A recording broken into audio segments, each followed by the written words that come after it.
Une bande, des appartes, le mien souvent, où on échange sur les sujets qui chatouillent les cerveaux de notre génération, jeunes et un peu moins jeunes.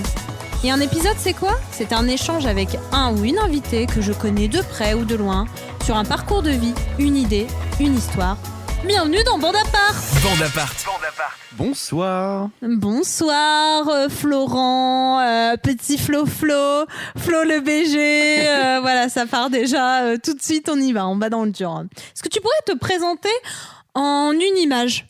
Tu nous décris une image, qui est toi ? Je dirais plutôt quelque chose de calme, pourquoi pas un renne. Un renne. Ouais, enfin, je trouve que ça évoque plutôt pas mal la sagesse et le calme en général. C'est vrai ? Ouais. Puis en plus, ça porte des cadeaux avec le Père Noël. Je m'y attendais tellement pas. J'espère que tu vas m'apporter beaucoup de cadeaux en tant que reine. T'inquiète pas, l'année prochaine, je vais bien me gâter. Super. Bah écoute, je compte sur toi. Je te ferai des petites lettres en fait. Je t'enverrai ça. Tu sais, comme les enfants, ta boîte aux lettres, elle va être remplie. Tu vas être genre, mais pourquoi ? Mais ça fait beaucoup trop. En tout cas, merci pour cette petite précision. Moi, perso, si j'étais un animal, je serais un chat parce qu'ils aiment bien les popouilles, les papouilles. Caressez-moi. Les petites gratouilles. Et parce que aussi, j'aime pas trop qu'on m'embête au bout d'un moment, donc je mords, je griffe. Voilà, et puis je suis capricieuse. Voilà, super, j'adore ce portrait. Merci, vraiment, Sophia. c'est super, les gens vont vraiment m'adorer. Si vous m'écoutez pour la première fois, je suis très sympa, hein, sinon. Non, mais les chats, c'est quand même cool, et ils ont une vie que j'envie. Et popouille, all day, all night long. Ils font rien du tout de leur journée. Là, mais c'est ça, c'est génial. Tu veux pas être un chat, toi aussi ? Ah, mais si, mais grave. Mais juste le fait de faire enfin une grasse mat. Parce que franchement, c'est la seule chose que je kifferais en ce moment. Puis ils mangent gratuitement, en fait. Et ils arrivent des fois encore à râler parce que du coup, tu les caresses trop souvent ou... Puis t'es tout le temps mignon, en fait. Peu importe ce que tu fais, t'es genre « Oh, mon petit bébé d'amour !» Et le pire, c'est quand ils font une connerie, après ils te regardent, genre, ils penchent la tête, genre « Mais c'est pas moi, je te jure !» Non, c'est génial, franchement, devenons tous des chats, voilà.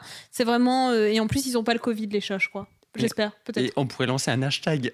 Un hashtag devenez un chat. Écoute, à la fin du podcast, on lance ça. Un petit débat là-dessus. Est-ce que vous voulez devenir un chat comme nous ? Dites-nous tout ça. Mais aujourd'hui, la vérité vraie. Oui, j'adore les pléonasmes. Si vous savez pas ce que c'est, allez regarder dans un dictionnaire. Hein ? Oh ! Aujourd'hui, nous allons parler du monde du travail. Pourquoi va-t-on parler de ça, Flo ? Raconte-nous un peu le contexte. Disons qu'on a une certaine pression depuis qu'on sort du collège ou même du lycée, à savoir du coup le métier qu'on aimerait du coup exercer par la suite. Et c'est vrai qu'à certains moments, on peut vite être perdu à s'imaginer du coup un job dans lequel on serait pendant plusieurs années, je dirais même une quarantaine d'années. Et donc, du coup, on a vachement la pression et on essaie, du coup, de chercher par rapport, du coup, à nos hobbies ou tout simplement des choses qu'on aimerait faire, parce que, du coup, on essaie de se projeter. Et pour autant, à la sortie de nos études, je parle, du coup, à partir du lycée, on essaie de trouver, du coup, une fac. C'était le cas pour ma part, qui a été, du coup, dans l'environnement parce que c'était vraiment quelque chose qui me tenait à cœur par rapport à mes valeurs. Et donc, du coup, j'ai un BTS, donc du coup, c'est Bac+2. Et par la suite, du coup, j'aurais aimé trouver quelque chose dans cette voie-là, mais malheureusement, du coup, je n'ai pas pu trouver. Et c'est pas faute, du coup, d'avoir cherché, que ce soit en France et en Belgique, parce que du coup, je suis parti en Belgique pendant 6 mois. Et là, du coup, je me retrouve dans un domaine qui n'est absolument pas le mien, parce que du coup, je travaille dans un hypermarché. Donc du coup, je suis assez perdu dans le sens où, je sais que c'est pas quelque chose qui me correspond actuellement par rapport à mes valeurs, par rapport à par rapport à ce que j'imaginais aussi de ma vie. Donc du coup, c'est beaucoup de réflexion aussi dans le sens où je me dis que je pourrais potentiellement reprendre des études ou suivre une formation, mais en fait, c'est beaucoup de choses qui viennent du coup, nous impacter. Et c'est compliqué en fait de faire un choix et de choisir un un boulot, en fait, on a galéré, hein, la vérité, pour trouver un titre. On disait choisir sa voie, trouver sa vocation. Des trucs qui, en fait, sont vendeurs quand tu as envie de vendre un truc de développement personnel. Sauf que nous, l'idée, c'est une discussion. Et c'est vraiment 10 minutes avant qu'on enregistre ce podcast, on était encore en train d'échanger là-dessus. C'est que on se retrouve à des moments de notre vie, en fait, parce que pour le coup, on n'a pas la même situation. Parce que moi, je suis à la recherche d'un boulot. Enfin, là, je vais avoir un petit boulot, mais... j'ai pas la même expérience que toi, j'ai pas les mêmes choses et tout, c'est normal, on n'est pas dans les mêmes domaines aussi, mais dans tous les cas, tous les deux, on ressent un peu une insuffisance au niveau de comment l'éducation s'est passée. Donc on sait pas vraiment identifier si c'est que au niveau scolaire ou aussi l'éducation des parents, mais en fait, dans tous les cas, si nous on devait conseiller aux gens des choses, ce serait peut-être pas ça, et c'est pour ça on s'est dit, est-ce qu'il y a d'autres gens qui sont perdus ? Est-ce que y a des gens qui vont devoir plutôt prendre des décisions pour leur avenir ? Et du coup, on voulait en échanger sur ça et puis aussi donner peut-être des conseils, des choses qu'on aurait aimé entendre à l'époque, quoi. Oui, bien sûr. Parce qu'après, c'est vrai que pour le coup, moi, il n'y a personne qui m'a donné des conseils là-dessus. Après, j'avoue que je n'ai pas été non plus demandeur. J'ai pas du coup posé des questions, par exemple, à mon frère qui est beaucoup plus âgé que moi. Il fait quoi, ton frère ? Du coup, lui est informaticien. Mais je sais que ça lui a toujours plu. Et là, clairement, ça l'éclate totalement. Il prend vraiment du plaisir à faire ce qu'il fait. Mm-hmm. Et donc, du coup, je suis un peu envieux parce que moi aussi, j'aimerais bien, du coup, c'est trouver un travail qui me passionne, avoir cette motivation dès le réveil et me dire, ce serait top, ça. C'est ça que je veux faire et être épanoui aussi dans un travail, parce que du coup, c'est quand même important vu le nombre d'années qu'on y passe. Mm-mm.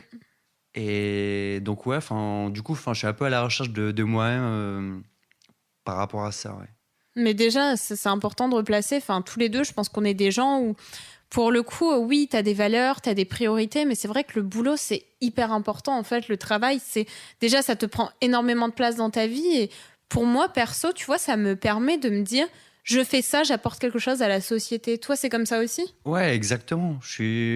Parce que, pour moi, les êtres humains, on est fait justement pour se partager des choses, que ce soit au niveau de la connaissance par rapport à des services. Mm-hmm. Et donc, là, clairement, il nous manque quelque chose. Il y a quelque chose qui nous manque. Ouais, c'est ça. Moi, j'ai besoin de me dire le matin... je vais me lever. Tu vois, c'est ce que tu disais exactement, être motivé, mais surtout me dire, je vais faire ça aujourd'hui, ça va être cool. Parce que, au final, si on y réfléchit philosophiquement, c'est ce qu'on avait vu en cours et tout, mais en vrai, même ça, tu dis pourquoi on bosse au final. Mais en fait, c'est un peu pour. T'imagines, si on essaie, on se nourrissait, on se reproduisait, hein, parce que bon. Souvent, désolé, hein, mais c'est la vérité, c'est que c'est ça. Tu vois, si tu caricature toute la vie, parce que s'il y avait rien, tu vois, si t'enlèves toute culture et tout, et tu meurs. Et du coup, pour moi, en fait, le travail, ça a un peu apparu comme un loisir de base, mais maintenant, c'est plus un loisir, c'est quelque chose vraiment qui est essentiel à ta vie, et c'est compliqué parce que d'un côté, t'as besoin d'argent, t'as besoin de statut social et tout, mais de l'autre, on peut plus, en fait, on est une génération, je pense aussi, où il y a nos parents encore ou nos grands-parents pouvaient en fait faire des choses qui leur plaisaient pas pendant quasiment toute leur vie, et nous on a besoin d'avoir un sens en fait. Mais après, je pense aussi à ça, c'est que je pense que nos grands-parents avaient plus de facilité dans le sens où ils avaient pas besoin de faire de grandes études pour certaines choses, ils avaient plus de facilité, alors que nous on est plutôt contraints. Par exemple, on nous demande d'avoir un master pour certaines choses, et pour autant derrière ça, après avoir fait de longues études, on n'arrive pas justement à trouver de place, ou même le métier justement qu'on avait idéalisé au début. Et ça, je trouve ça vraiment dommage, ouais. Je pense qu'il y a vraiment un besoin de se dire il faut faire plein d'études, comme ça tu vas y arriver. En fait, c'est pas du tout corrélé, le monde du travail par rapport à l'éducation, ce qu'on nous dit à la fac et ce qu'on voit. J'ai l'impression qu'il y a un énorme fossé. Je sais pas trop à quoi c'est dû, parce que pour le coup, il y a de plus en plus de gens, de professionnels d'un domaine qui vont enseigner à la fac, et pourtant j'ai l'impression qu'il y a toujours ce décalage où au final tu te dis mais moi en tout cas j'ai un bac+5, et parfois quand je vois des gens autour de moi qui ont très bien réussi, juste mon copain par exemple, il n'y a pas du tout un bac+1, et putain il s'éclate dans son métier, et il le fait très bien en fait, et il a développé des compétences au niveau expérience, mais Justement, est-ce qu'on manque pas aussi de stages, d'alternance? Enfin, toi, t'en parlais tout à l'heure. C'est quoi ton avis un peu là-dessus? Bah exactement, parce que moi, du coup, dans mon parcours, quand j'étais du coup en troisième, j'ai pu du coup réaliser un stage de 2 semaines où, bah, pour le C'était coup, où? j'avais fait ça du coup chez un kiné. Mmh. Et franchement, j'avais vraiment adoré. Et parce que du coup, je connaissais déjà la personne du coup, qui s'occupait déjà de ma mère. Et le mec était vraiment adoré avec moi. Il m'expliquait vraiment pas mal de choses. Du coup, Mmh. me donnait du contenu en fait par rapport au métier. Et je trouve que justement, quand on arrive du coup, quand on passe du coup en seconde, bah en fait c'est un peu la routine. On a les cours, etc. Mais pour autant, on a toujours du mal à se projeter. Ouais. Et je me dis en fait, l'idéal, ça serait de au moins faire un stage du coup, en seconde, en première et en terminale, qui pourrait du coup nous donner une idée. Bah tout simplement de se dire ah bah ok, j'ai fait ce stage-là pendant une certaine durée et en fait ça m'a pas plu. Parce que là en fait, ce qui se passe, c'est que du coup on fait des études et en fait on est un peu pris du coup comment dire ça dans le temps. Ouais, t'as l'impression qu'en fait, ta Non, vie, on a ce sera vachement de tout le temps pression, tes ouais. études aussi. Enfin, tu vois, moi, quand j'étais au collège ou au lycée, pourtant, ça passe hyper vite. Tu connais tellement la même chose que tu te dis, bah, la vie pro, ça va être pareil, en fait. Et du coup, tu te dis, si j'ai des bonnes notes, moi, j'étais genre la nana première de classe. Enfin, je vous racontais ça tout à l'heure. Moi, j'étais une malade dans ma tête. Genre, j'ai pas tout le temps été première de classe. Ça a bien changé au lycée et tout. Mais j'aimais bien avoir des bonnes notes. J'avais l'impression que si j'avais des bonnes notes, que je bossais à fond et que je réussissais scolairement, j'allais réussir professionnellement. Et c'est ce qu'on m'a dit aussi. Tout le monde me disait, mais tu vas réussir, tu as du potentiel. Mais la vérité, c'est que je vois plein de gens qui, pour le coup, n'avaient pas des notes de ouf et qui ont beaucoup plus réussi, si on disait une échelle de réalisation, que moi. Et je pense que c'est aussi parce que j'étais dans cette habitude et que je me disais, ce sera exactement pareil, en fait. C'est pour ça que le temps, il passe. Et au final, tu te retrouves à la fac où là, ça dépend de ce que tu vas faire. Tu peux faire un BTS, donc comme toi, c'est pas hyper long, et tu vas te retrouver. Enfin, 2 ans, c'est beaucoup, mais je veux dire, ça passe vite quand même. Tu vas vite te retrouver dans le monde pro, et au final, tu l'auras pas connu avant. Non, mais c'est ça, exactement. T'as entièrement raison là-dessus. Ouais. T'auras eu toute cette période d'études où ben, en fait, tu t'étais là, mais t'étais pas là un peu. Bah, c'est ça, parce que du coup, on te demande d'avancer. Donc, du coup, toi, t'avances sans te poser de questions. Sauf qu'au bout d'un moment, bah, du coup, t'as une deadline. Et on te demande, du coup, ce que tu veux faire. Et toi, bah, clairement, t'es perdu. Ouais. C'est hyper compliqué parce que tu te dis, est-ce que c'est l'éducation, est-ce que c'est le pro mais toi, déjà, est-ce que tu penses que tu aurais aimé faire d'autres choses? Parce que tu disais que l'environnement, c'était vraiment ton truc, mais est-ce que tu aurais eu des choses, donc là, les stages aussi, mais est-ce que tu aurais eu d'autres choses que tu aurais aimé avoir en plus? C'est-à-dire, dans quel sens? Bah, en fait, c'est large ma question, parce que pour le coup, j'ai pas envie...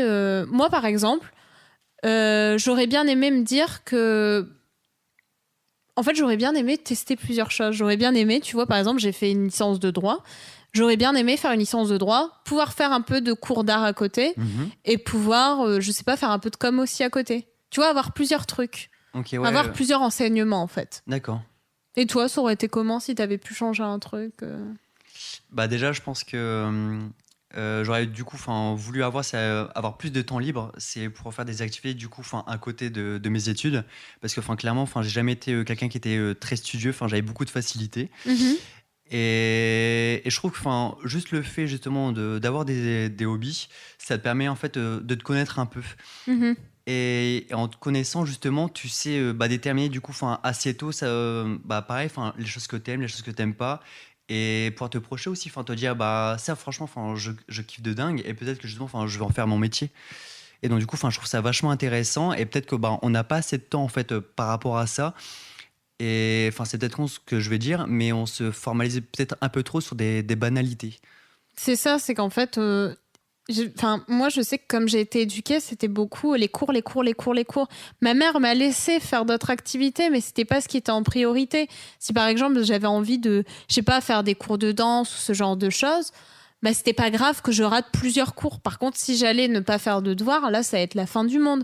Et il y avait ce côté où au final, il y avait cette vision que c'était du loisir, du divertissement, mais c'était pas important. Alors qu'en fait, en cours, tu vois, typiquement, j'aurais bien aimé qu'on me dise apprends à t'aimer, apprends à gérer ton argent, apprends à faire des choix dans ta vie, toutes ces choses qui, au final, maintenant, c'est moi qui les tape sur Internet, c'est sur YouTube. Alors, apprendre à avoir confiance en soi, tu vois. Mais c'est le truc complètement bidon, mais non, mais t'as entièrement raison. Et je me dis, mais juste le fait, par exemple, de nous apprendre justement à l'école primaire, à prendre du temps pour soi, à essayer de comprendre sa situation, parce que des fois on se sent frustré, ouais. mais là je vois que ça commence déjà à bouger pas mal, c'est au niveau à apprendre à reconnaître ses émotions aussi, oui. Par rapport à la tristesse, par rapport à la joie, par rapport à la frustration, et je me dis mais c'est vraiment pas mal, et c'est toutes des choses là, je me dis mais j'aurais bien voulu du coup les avoir également lorsque j'étais petit, et je me dis peut-être qu'en fait le modèle d'école qu'on a eu nous, et peut-être même là encore à l'heure actuelle, peut-être qu'il est trop archaïque. Ouais, mais tu sais qu'au final, ça date depuis des années. Enfin, je vais pas dire de conneries, parce que pour le coup, je suis pas une experte de l'histoire, mais je pense que depuis que l'école a été créée, ça n'a pas énormément bougé non plus.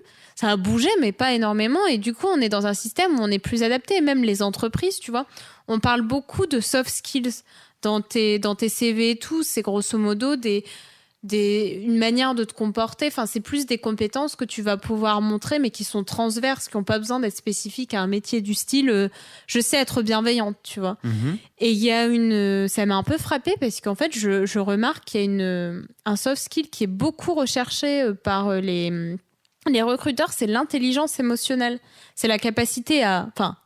On peut me dire que c'est pas ça, hein. Je suis pas forcément hyper exacte, mais grosso modo, de ce que moi j'ai compris, c'est ta capacité à savoir identifier tes émotions, du coup les gérer, et aussi faire ça dans d'autres situations avec d'autres personnes. Donc tu vois, tout ce qui est émotion, par exemple, je sais pas, on parle d'un dossier, imagine, tu bosses avec moi. Moi je suis en colère parce que je sens que t'as pas assez bossé.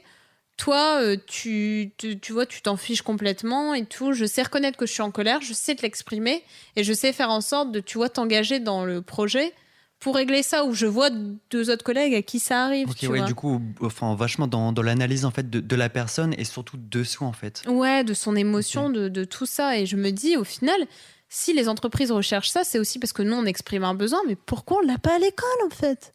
Et c'est toutes des choses qui nous manquent, et pour autant qui pourraient nous faire vachement évoluer et vachement avancer.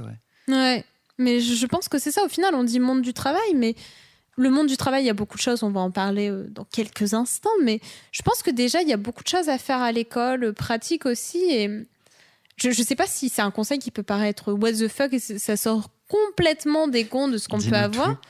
Mais pour le coup, j'ai été l'élève où j'étais à peu près bonne partout, parce que je bossais comme une malade. J'avais des petites facilités aussi, mais j'avais envie d'être bonne partout. Mais pour le coup, je sais qu'il y a des matières que j'aimais pas, en fait. Ça me saoulait d'apprendre, je passais beaucoup plus de temps dessus.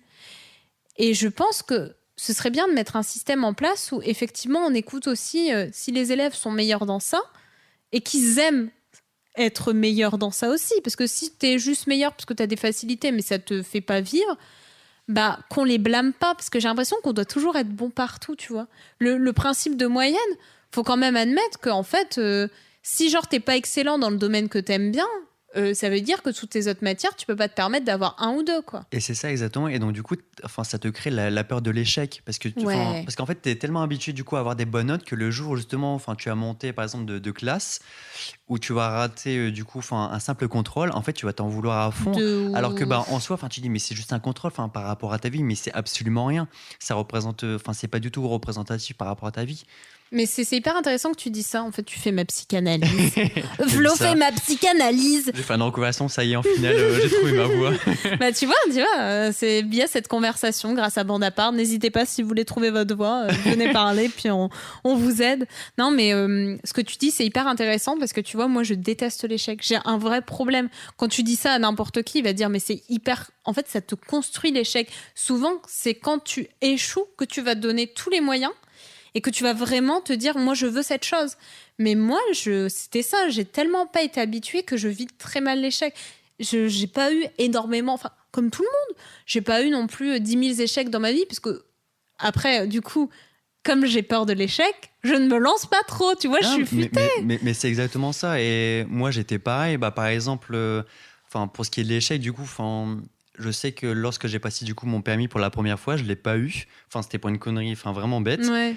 Et au Moi, final, c'était ça avec le code de la route. J'étais trop frustrée, je voulais pas le passer. Je disais à ma mère, non, mais c'est bon, je suis nulle. Alors que tu sais, je l'avais raté à un point. Toi, t'es en mode, mais relativise. non, mais c'est ça, enfin, t'as l'impression, enfin, ta vie s'arrête là, mais Mais tu dis, mais c'est juste pour un point, mais tu t'en veux de dingue. Et puis j'imaginais toute ma vie, tu sais, avec cet C'est échec, écroulé. bah voilà, j'ai pas mon permis, toute ma vie est nulle, comment je vais parler aux gens, n'importe quoi, tu vois. Alors Et que là, il y a bon, ta on mère s'en juste fout. à côté, enfin, avec toute son expérience, enfin, elle commence à rigoler.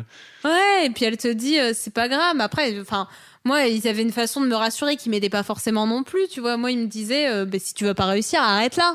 Tu vois, mais c'est pour aller à pour contre-courant. te Mais moi, booster, ça ouais. m'aidait pas. Alors que moi, ce qui me rebooste, c'est de me dire, mais non, ça va aller, ce n'est qu'un échec. Hashtag bienveillance et tout. Non, mais moi, j'ai besoin de, ouais, qu'on soit doux avec moi. Je suis une petite chose fragile. On te rassure. Mais après, je pense que, enfin, on n'est pas les seuls justement à avoir peur de l'échec. On est pas Ouais. mal de monde du coup à avoir ce problème-là. Mais c'est pareil. Enfin, on nous l'aurait appris du coup. Puis c'est très français d'avoir peur de l'échec. C'est très français. Dans les pays anglophones, enfin, en tout cas, j'ai cette impression, Ouais. on est plus OK avec l'échec. Nous, vraiment, en France, il y a un souci, le système de notation. Le système avec les points verts, les points rouges, les bons points, tout le bordel. Franchement, on est dur quand même. Puis, il y a des profs, désolé les gars, mais s'il y en a qui m'écoutent, s'il vous plaît, arrêtez ça quand t'affiches les élèves. Ah, machin, elle a eu 20. Pourtant, j'ai été cet élève qui était affiché, mais je trouve, déjà à l'époque, C'est tu vois, rabaissant pour les autres. Ouais. je trouvais que c'était pas cool parce que ça te foutait une compétition alors que les gars, on ne le dira jamais assez, il y a de la place pour tout le monde en fait. Enfin, j'en ai parlé avec plein de gens et tout. Il y a de la place pour tout le monde. Au final, je sais pas, les footballeurs, il y en a énormément. Mhm. Pourtant, c'est pas le truc où tu te dis, je vais faire carrière avant tout. Il y en a pas non plus 150 000. Enfin, j'en sais rien combien il y en a à vrai dire. Mais il y en a, tu vois. Et ils ont réussi à parvenir là où ils sont aujourd'hui. Donc, il y a de la place en fait. Les artistes, les graphistes, c'est pas parce qu'il y en a un qui fait ce boulot-là qu'il n'y a pas l'autre, son boulot il ressemble, il va s'arrêter là. Si c'est pas le même, il va continuer aussi, tu vois. Ouais, tu vois, mais bien sûr. Mais tu vois, mais je pense à ça, c'est par rapport du coup aux classes. Quand tu regardes, enfin, la plupart du coup, elles sont quand même vachement nombreuses. Enfin, les élèves sont Mhm. vachement nombreux du coup en classe. Et je trouve qu'il n'y a pas assez du coup de professeurs pour eux. Et je me dis, pour les spécificités. Ouais, non, mais et c'est tout, ça, parce que exactement. t'apprends pas de la même façon. et je me dis, il y a peut-être une personne justement qui aura des facilités, donc du coup, elle va réussir à s'en sortir. Et il y en a d'autres, du coup, elles auront plus besoin elles auront besoin d'avoir plus de temps justement à réfléchir par rapport à certains problèmes. Et je me dis juste le fait de les accompagner, en fait, ça pourrait les booster. Alors que là, donc du coup, la personne, elle va rester un peu en retrait. Et au fur et à mesure, ça va créer un fossé par rapport du coup au premier de la classe. Et je me dis, mais c'est complètement dommage. Parce qu'en fait, il a du potentiel. Il s'en rend pas forcément compte, mais peut-être dans d'autres domaines. Et juste par rapport à ça, en fait, il va rester sur cet échec-là et il va s'en vouloir. Mais c'est ça, et puis c'est hyper dur de se dire, en 1 heure, t'as appris tout ça. Et plus, tu vois, plus on monte en éducation à la fac et tout, franchement, c'est chaud quand même. T'apprends pas des compétences comme ça. En plus tu vieillis normalement. Enfin, il y a d'autres études maintenant qui montrent que ton cerveau, il a une mémoire, qu'il est élastique toute ta life. Enfin, élastique. Voilà, il y a une élasticité, cérébrale. Si je dis pas de conneries, bon, mes cours de SVT remontent à trop d'années, donc désolé les gars. T'inquiète. Mais voilà, tu peux apprendre des choses toute ta vie. Mais je pense que quand t'es plus jeune, t'as une vivacité, t'as quelque chose. Moi, je sais que à l'époque, j'arrivais à maîtriser des choses beaucoup plus facilement que maintenant. Ouais, bien sûr. Après, ton cerveau, forcément, je vais pas dire qu'il vieillit énormément, mais quand tu regardes tout ce qui est les instruments de musique, en général, on dit mais il faut commencer hyper tôt parce que tu as beaucoup plus de facilité. Ouais. Et pareil pour les danseurs. C'est fou. Plus tu commences tôt et plus justement, tu peux développer ces capacités-là. Et pourtant, on te dit plus tu vieillis, parce que peut-être ton expérience, ta mémoire, elle a été entre guillemets développée. Tu sais, quand on parle d'exercice de mémoire et tout, plus tu dois apprendre des choses rapidement. Et toi, t'es en mode, mais en fait, je ne suis pas un ordinateur. Comme Exactement. le système de bachotage, moi, c'est un truc où j'ai du mal parce que je me dis en quoi ça prouve ton intelligence. Le fait de bachoter pour certains concours, pour ci, pour là, tu le recraches et après, il y a quoi en fait derrière ? il y a rien. Je dis pas, il y a peut-être certaines choses dont tu vas te souvenir qui seront utiles pour ta vie. Mais c'est quoi ? C'est même pas 1/10, je pense, de tes cours. Je suis désolée, mais l'hypoténuse, moi, ça m'a jamais aidé, hein, les gars. Franchement, c'était cool et tout, mais tu vois, il y a des trucs. Non. On dit stop. Mais non, on dit stop, c'est fini, ce n'est pas validé. Mais du coup, ouais, ça se retranscrit aussi beaucoup dans le monde du travail, je trouve, tout ça. Parce que, ça se retranscrit. Cette inadéquation entre ce qu'on apprend et la vraie vie, je trouve que tu le ressens dans le monde du travail. Parce que pour le coup, je sais pas toi, mais moi, mon premier stage, pas en licence de droit, mais en com, pourtant j'avais fait plein de projets et tout, mais comme j'avais pas fait ça avant, il y a plein de choses où en fait je savais pas. Et je pense que tout le monde, quand tu fais ton premier stage dans ton domaine, même si on t'apprend les techniques... Bah t'apprends sur le tas, clairement. Ouais. Et ça, je trouve ça un peu dur, tu vois. C'est bien d'apprendre sur le tas, mais je trouve ça trop tard, en fait. C'est pour ça que je trouve ça dur. Je sais pas ce que du coup, t'en penses. t'aurais voulu avoir une expérience du coup au préalable avant de... Je pense qu'en fait, on devrait tout mettre quasiment en alternance, en fait. Ouais. Alternance ou stage... alterner, tu vois, je sais pas si c'est possible, hein, je propose des trucs comme ça, mais en fait, déjà, ça te permet de voir si ça te plaît, parce que des fois, il y a de la théorie, tu vois, on critique beaucoup certaines études qui sont trop théoriques par rapport à la pratique. On dit, j'ai hâte de pratiquer, parce que les études sont trop théoriques. Mais il y a aussi l'autre face. C'est que moi, par exemple, mes études de droit, franchement, je les ai vraiment bien kiffées, mes études de droit. Je les ai adorées. J'ai préféré mes études de droit à mes études de com. Et pourtant, dans la pratique, ça me correspondait pas. Quand j'ai fait de la pratique, je me suis dit, j'aime pas en fait. Donc tu vois, il y a vraiment, ça peut être confusant parce que tu peux aimer tout ce que tu apprends en théorie sur les bancs de la fac, à l'école. Puis quand tu dois le mettre en place, tu te dis, non, j'aime pas. Non, mais ça, du coup, il y a un revirement direct et tu te rends compte qu'au final, c'était pas fait pour toi. Hein. T'as eu ça toi aussi ou c'est pas la même chose? En fait, comment dire ça, quand je suis arrivé du coup à la fac, je suivais mais pas trop réellement, et en fait j'ai quand même eu un parcours qui est assez divers dans le sens où comme je l'expliquais juste avant, j'ai fait un BTS du coup dans l'environnement, j'ai fait des stages du coup en tant que soigneur animalier, et par la suite du coup je me suis démené du coup pour trouver un job dans l'environnement et j'ai absolument rien trouvé. Et donc, du coup, en un temps, je me dis, faut quand même que, du coup, je rentre dans la vie active. Et c'est à ce moment-là que, du coup, je suis rentré, du coup, en tant que postier, du coup, chez La Poste. Et par la suite, pareil, j'ai essayé de chercher, mais sans vraiment, du coup, avoir trop de formation ou même d'expérience. Et à chaque fois, on me répétait la même chose. Donc, j'ai fini par trouver, du coup, un autre travail. Qu'est-ce qui te répétait, du coup ? Du coup, c'est le manque d'expérience, les formations, du coup, qui n'étaient pas en adéquation par rapport à ce que eux demandaient. Ou après c'était mon jeune âge aussi. Non mais ouais, mais franchement, mais c'est vachement dur parce que toi, tu sais que t'es ambitieux, t'as envie de donner de ta personne, etc. Et surtout t'as envie de grandir. Et surtout par rapport à tes parents, avoir un peu cette fierté de se dire il a terminé ses études, ça y est, il a trouvé un travail. Et au final, t'es là, non, on te refoule. Donc ouais, je trouve ça assez frustrant quand même. Ouais. Mais c'est dur, hein, le monde du travail est dur par rapport à ça aussi, c'est que tu bosses et tu dis un peu, je pense qu'on a un peu tous cette illusion, après ça dépend du domaine où t'es, où tu te dis, je vais sortir, je vais trouver du boulot assez facilement, parce que j'ai l'expertise. Et c'est l'idée que tu te fais par rapport à... Et en préalable, fait, non. Au final, rien du tout. Déjà, il y a une inadéquation des fois entre ton boulot et ce que tu as étudié, comme tu le dis, pour 10 000 raisons, aussi bien toi, ce que tu imagines, que ce que les entreprises demandent et ce qu'on t'a appris, mais c'est surtout le côté... Je trouve ça dur un peu de te dire, putain, j'arrive là, et puis on me dit, non, tu peux pas parce que ça, et t'as l'impression parfois que, les entreprises, elles veulent un candidat parfait, et en fait, ce candidat, il n'existe pas. Mais exactement. C'est même des fiches de poste, tu vois, pour le coup, moi, j'essaie de rentrer dans plein de fiches de poste, de vraiment m'adapter. Et en fait, c'est pas possible. Alors, il nous faut 10 ans d'expérience dans ce domaine, mais on te paye très mal. Mais alors, les compétences, il faut ça. C'est un 35 heures, mais en fait, tu refais tout de l'entreprise quasiment. Les gars, il y a un moment, réveillez-vous, en fait. Non, mais en fait, je vois un peu comme des citrons, tu sais. En fait, ils nous utilisent, ils nous demandent énormément, et au final, ils nous donnent vraiment très peu.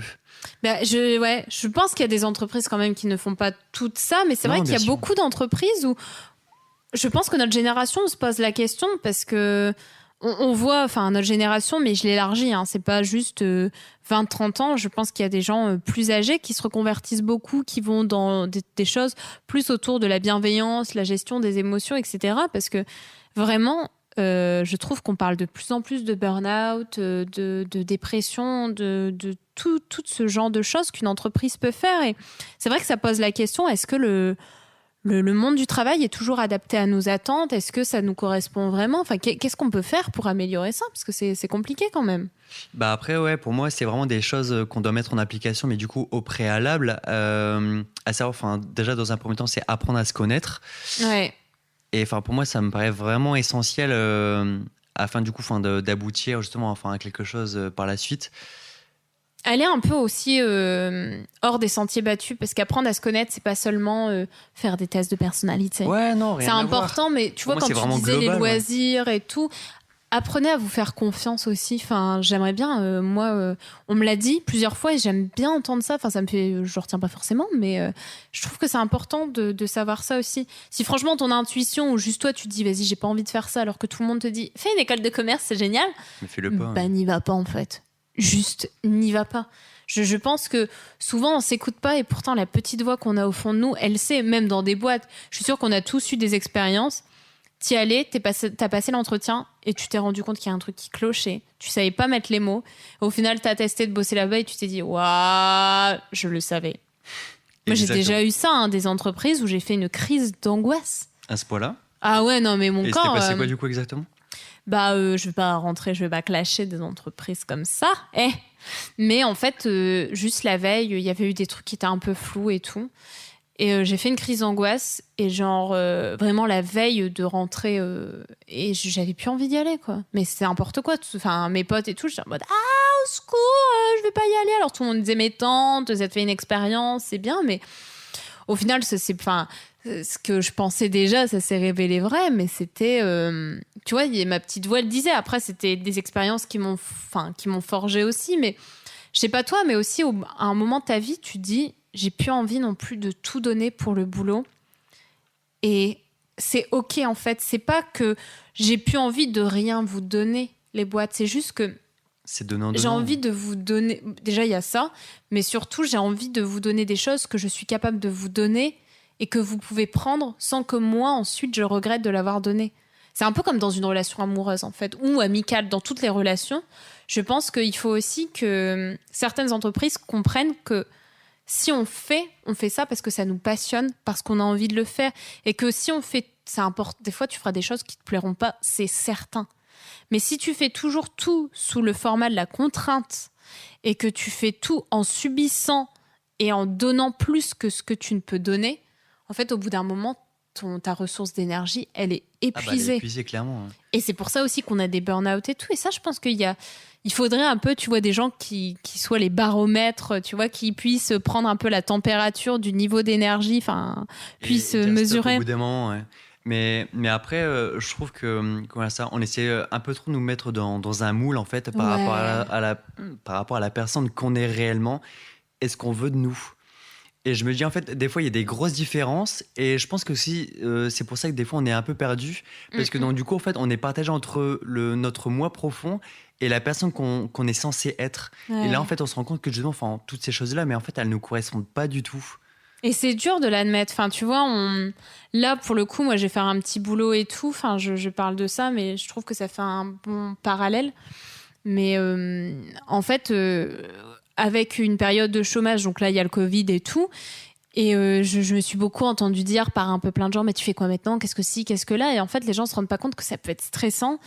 Et je me suis dit, bah là, comme je vais avoir le petit boulot, on va arrêter de me saouler, en fait. Et en fait, les gens, même dans ton entourage, même autour de toi, te mettent dans des cases. Et ils me disent, oui, mais bon, c'est pas ton boulot définitif, donc machin. Alors qu'en fait, peut-être que ce sera un boulot que je ferai à temps plein ensuite. J'en sais rien. T'es tout le temps mis sous pression et tu dis mais... Tu dois correspondre à quelque chose, parce que déjà toi-même, tu te mets déjà la pression à avoir du coup un travail qui te correspond, ou même là en l'occurrence du coup un travail tout simple, et tu dis en plus il y a ton entourage, comme tu le dis très bien, qui te la mettent encore plus, et donc du coup tu ressens quand même un certain malaise, et donc du coup tu essaies encore plus du coup de trouver quelque chose, et t'as un peu peur aussi du coup de trouver quelque chose de moins bien. La pression, ouais. Et puis je trouve que du coup t'es plus, tu vois, je serais tentée de dire oui à des boulots qui vont pas me plaire, qui vont vraiment me rendre malheureuse. Juste pour satisfaire les autres, ouais. C'est ça. Le regard des autres aussi dans le monde du travail, je pense tout le monde en est conscient, mais on n'en parle pas assez. De tes collègues, de ce genre de choses. J'ai été plusieurs fois au chômage pas pour des longues périodes, genre 1 ou 2 mois, entre fin de mes études, entre un CDD et un CDI. Et pour le coup, c'est chaud parce qu'en fait, à chaque fois, je pensais à d'autres métiers qui n'étaient pas forcément hyper valorisés par la société à ce moment-là, parce que le Covid, ce qui est bien, c'est que ça a montré l'importance de certains métiers. Genre, toi, tu vois, dans la grande distribution, c'est essentiel. Et pourtant, le nombre de gens qui étaient, et qui sont encore, hein, on va pas se mentir, un peu, tu sais, dépréciatifs en disant « ah, la vente et tout ». Et moi, tu vois, des fois, je me suis dit « pourquoi pas, la vente, ça pourrait me plaire, en fait ». Et j'osais pas parce que j'avais des petites remarques comme ça de gens et je me dis « ouais, c'est chaud, on va me sous-considérer parce que je ferais ça ». Alors qu'en fait, un boulot, en fait, même si toi, t'agis, ça ne te définit pas. Exactement, et c'est pour ça, il faut vraiment se détacher en fait de tout ça, et s'il y a quelque chose qui te plaît, mais pour les autres, du coup, je vais pas dire que c'est pas dégradant, mais ça les gêne parce que, je sais pas, pour X ou Y raison, bah tu t'en fiches, faut juste faire ce qui nous plaît en fait. Et ça, c'est dur, mais je pense que ouais, ça, je recommanderais à tout le monde, faites ce qui vous plaît. En fait, c'est ça que je disais aussi un peu dans les études, c'est suivez un peu ce que vous aimez. Et en fait, il faut chercher toute sa vie ce que t'aimes, parce que tes goûts, ils changent. Ouais, exactement, avec ta personnalité, exactement. Tout change, tes valeurs, mais c'est dur. Et s'il y a quelqu'un qui a un peu une petite recette, parce que je sais qu'il y a de plus en plus de coachs, d'accompagnement qui émergent, et c'est hyper important, mais c'est vrai que moi, j'aimerais bien aussi trouver ça par moi-même, tu vois, me dire... c'est important qu'il y ait des gens qui aident, tu vois. Mais moi, j'avais fait un bilan de compétences et la personne qui m'accompagnait était top. Mais n'empêche que j'ai besoin d'un déclic et ça, je pense que j'ai besoin de l'avoir par moi-même. Ouais. Et je pense qu'en fait, les gens qui souvent suivent un accompagnement, ils l'ont peut-être déjà eu ce déclic, qu'ils ont besoin de quelque chose. Ou un petit déclic qui va être ensuite éveillé par la personne. Mais je pense que ouais, toute sa vie, il faut aussi de ton côté faire un peu un coaching intérieur, tu vois. Un coach, ça va t'aider à un moment donné, ça va tout accélérer. C'est incroyable. Mais il faut être toujours ton propre coach. Il faut quand même faire un certain travail de notre côté afin de pouvoir justement trouver ce petit truc en fait. Juste un élément déclencheur, mais après je me dis il faut aussi se donner les moyens. Mais des fois je trouve aussi c'est qu'on ne sait pas quelle direction prendre. On sait ce qu'on veut, mais pour autant on ne sait pas quel chemin prendre. Et donc du coup on essaie de chercher divers chemins et ouais, on galère, clairement. Et on galère aussi, parce qu'on en parlait tout à l'heure, mais je pense qu'il y a la notion de temps aussi. Le monde du travail est très lié à la société et en fait on a beaucoup de à tel âge tu auras fait ça, à tel âge tu auras eu ton bac, à tel âge tu commenceras à travailler, à tel âge tu auras des enfants, une maison, un chien, à tel âge. Et je pense qu'il y a une pression aussi de tout ça. Moi parfois je me dis j'aimerais peut-être me réorienter, j'en sais rien. Et j'aurais peut-être tendance, tu vois, j'en sais rien, là je m'ouvre à toutes les portes, à me fermer à ça parce que je me dis ah ouais, mais dans telle année il faut que tu commences à te dire je vais avoir des enfants parce qu'après tu seras trop vieille. Bon, je dis pas il y a de tout âge, mais moi j'ai des soucis de santé qui font que pas des choses graves, mais je pourrais pas avoir un enfant à 40 ans. Clairement, c'est pas possible, c'est pas ingénieux, c'est pas des trucs qui vont me rendre malade, mais juste c'est pas prudent pour l'enfant, pour moi. Et je me dis peut-être qu'en fait j'aurai jamais d'enfant. Si je choisis mon pro, t'as une question de choix, tu vois ce que tu dois choisir dans ta vie. Et quand on te montre les films ou que tu parles avec les gens, t'as l'impression que tu vas tout avoir. Et je pense que c'est aussi important d'être conscient que tu pourras pas tout avoir en même temps. Ouais, exactement. Et c'est pas parce que justement, ton voisin du coup a eu ça que toi, forcément, tu dois l'avoir. Et je trouve que des fois, on est vachement envieux aussi par rapport aux autres. La comparaison. Ouais, exactement, mais tout le temps. On se dit telle personne elle a fait ça, moi je suis pas encore à ce niveau-là et machin. Alors que tranquille en fait. Mais c'est vrai que moi tu vois je suis hyper dure avec moi-même et souvent je me dis t'as rien fait de ta vie en fait. Pourtant j'ai pas non plus là je suis pas au chômage depuis 10 ans mais j'ai vraiment cette impression d'être perdue et de me dire je n'ai rien réalisé. J'ai 25 ans, pour moi 25 ans c'est un quart de siècle, c'est hyper symbolique et je me dis j'ai rien fait. Qu'est-ce que j'ai fait pour aider les gens, tu vois? Et je trouve ça un peu, c'est important les success stories et ça motive de ouf.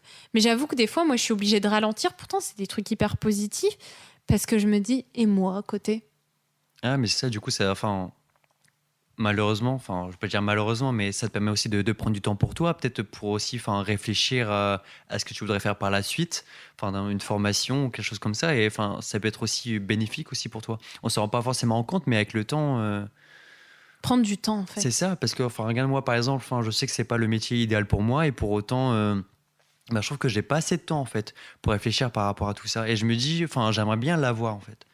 Toi, t'aimerais bien avoir un peu une période de battement. Tu ferais quoi pendant cette période? Parce que moi aussi, je me dis j'ai besoin de temps. Et puis tu vois, j'ai du mal pendant ce temps, à me dire qu'est-ce que j'aime bien, qu'est-ce que si, qu'est-ce que là. J'ai du mal à faire émerger quelque chose de plus scintillant que... Mais après, tu vois, enfin, quelque chose qui est complètement banal. La dernière fois, du coup, enfin, juste googlisé en fait une idée que j'avais eue et je me suis dit pourquoi pas. Et donc, du coup, j'ai marqué à passant. Enfin, je suis quelqu'un qui est vachement créatif et pour autant, j'avais pas forcément d'idée en fait de métier. Mhm. Et j'ai commencé à regarder et en fait, je suis tombé sur une vidéo YouTube où justement, il disait justement les 10 premiers métiers bah, vachement créatifs.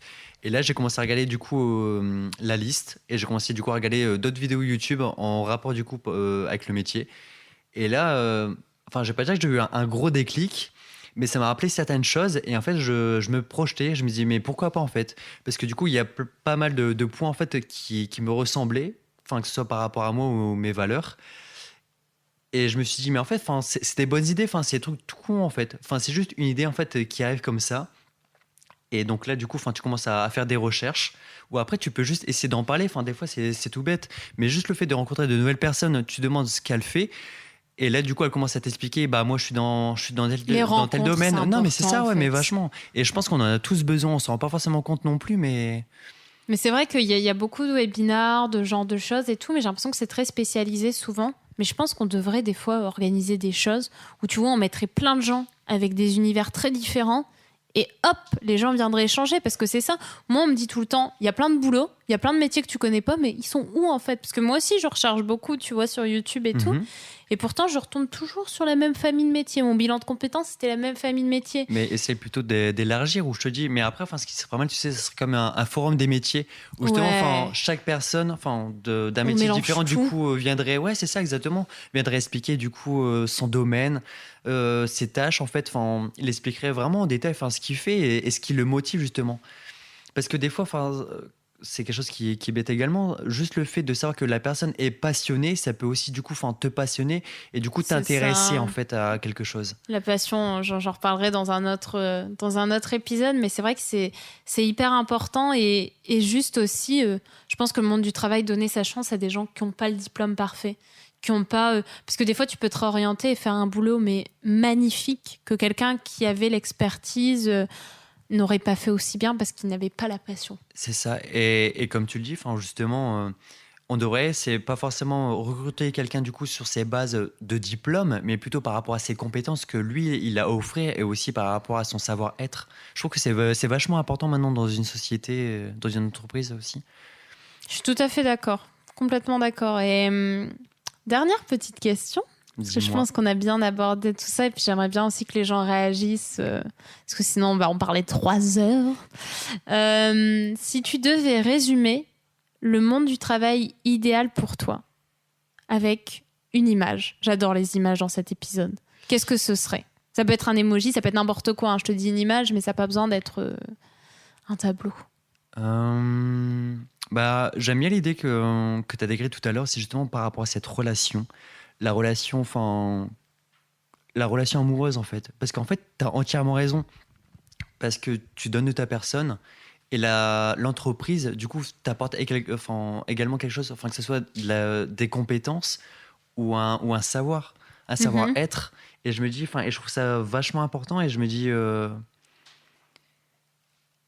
C'est ça en fait, c'est de l'amour. Enfin, le boulot, c'est de l'amour. ouais, mais du coup, enfin, après, te donner une image, du coup, ça serait vachement compliqué, mais pour moi, et quoi Peut-être ça? 2 personnes, du coup, si tu dis relation, comment tu symboliserais une relation, du coup, amoureuse? Euh, Ça peut être un cœur, hein, je ne te... Tu sais, je lui Non, mets mais- un stress et il me regarde, vous le voyez pas, mais il me regarde genre... Littéralement perdu le petit Florent. Mais enfin, je pense que c'est aussi le respect, en fait. Par exemple, quand tu connais bien, par exemple, enfin, ton patron ou même l'un de tes collègues, c'est aussi... Enfin, il sait comment, du coup, enfin, tu vas réagir, il sait comment, du coup, enfin, t'as l'habitude d'être, et c'est pas non plus, enfin, t'en demander trop. Tu vois ce que je veux dire? C'est une relation, en fait, égal à égal, un peu. Enfin, même si, forcément, c'est... Bah après, Je donne, tu donnes, on Après, donne, pas on se forcément connaît. égal, parce qu'après, enfin, je vais pas dire qu'il y a des personnes qui seront supérieures, mais elles seront plutôt douées dans un certain Ouais. domaine et toi dans un autre. Et en fait, enfin, on se On se complète. Ouais, exactement. Ouais. Ouais. Donc peut-être aussi l'image... c'était en philo qu'on avait vu ça, que l'amour, de base, c'était 2 personnes qui avaient été séparées à la naissance et qui cherchaient à se retrouver pour former une personne. Enfin, les pros de la philo, vous pourrez commenter, mais peut-être qu'en fait, la relation professionnelle, c'est ça, c'est 2 personnes qui ont des compétences, des savoir-vivre, des savoir-être différents, qui se rencontrent pour former une unité qui va faire que l'entreprise, elle réussit. Mais du coup, tu vois, ça me donne une idée, justement, par rapport à l'image, ça serait du coup un cœur brisé, avec des petits pansements, tu sais, juste au centre. Ça veut dire que, à la base, c'est vraiment 2 personnes, et au final, ça forme qu'un. Trop beau. J'adore. C'est une très belle fin d'épisode, en tout cas. Merci beaucoup, Flo, pour cet échange. Merci à toi, du coup, de m'avoir invité. C'était super intéressant. On a appris plein de choses et je pense que les gens vont pas mal rebondir dessus, surtout que ça nous concerne un peu tous en cette période. À très bientôt, en tout cas, et puis bonne écoute. Bonaparte.